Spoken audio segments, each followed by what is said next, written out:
Hi everybody, I'm John Seelye, Managing Broker with JK Realty here in Gilbert, Arizona. Today I want to talk to you a little bit about the buyer pre-closing walkthrough. Pretty straightforward form, 3 boxes. Box 1 is if everything is fine, we sign it, we move along. That's what happens almost always. Box number 2 is we saw the property and there were problems. Either things that the seller had agreed to fix aren't fixed, or there's a new problem that wasn't there when we signed the contract. If we check that box and get our clients to sign it, that becomes a cure period notice in and of itself. Gets them 3 days to make the cure. Box 3 waives the final walkthrough of the premises by the buyer. I really encourage agents to not use this box. You really do need to get your clients to sign these and do either box 1 that everything is fine, or box 2 that there's problems that need fixed. But waiving the walkthrough is probably not the best risk management for your business.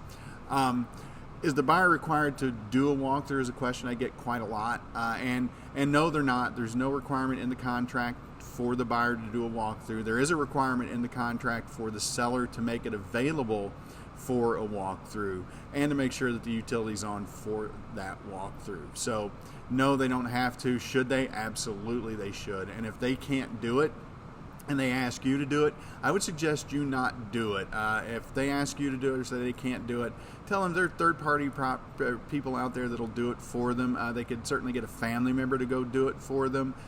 They could call the inspector that did an inspection for them, and pay them a small fee to go do it.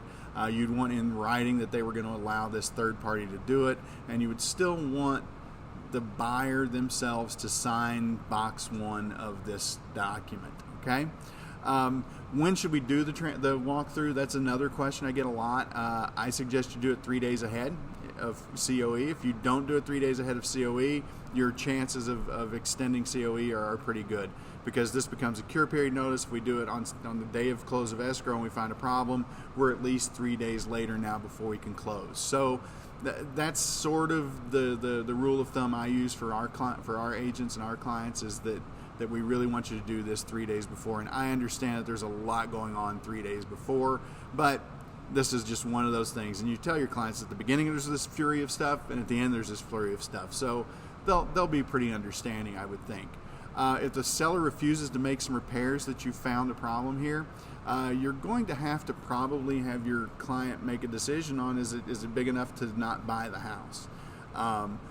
They could go ahead and there's all kinds of legal remedies they could take. Your first step, if everybody absolutely refuses to fix it and the client refuses to buy the home without it fixed, is have them contact an attorney just to make sure that they know what all of their options are legally speaking. Okay. If the seller does fix everything that we find on this, and this is what happens almost always if you find something, the sellers fix it. It's usually something like a mover put a hole in a wall, or something got moved that wasn't supposed to be moved, some things like that. It's usually pretty straightforward, simple stuff. If they fix it, take your client back out to the property, go through it again with them, and have them check box 1 and sign it and send that over to the listing agent, and everything will be good.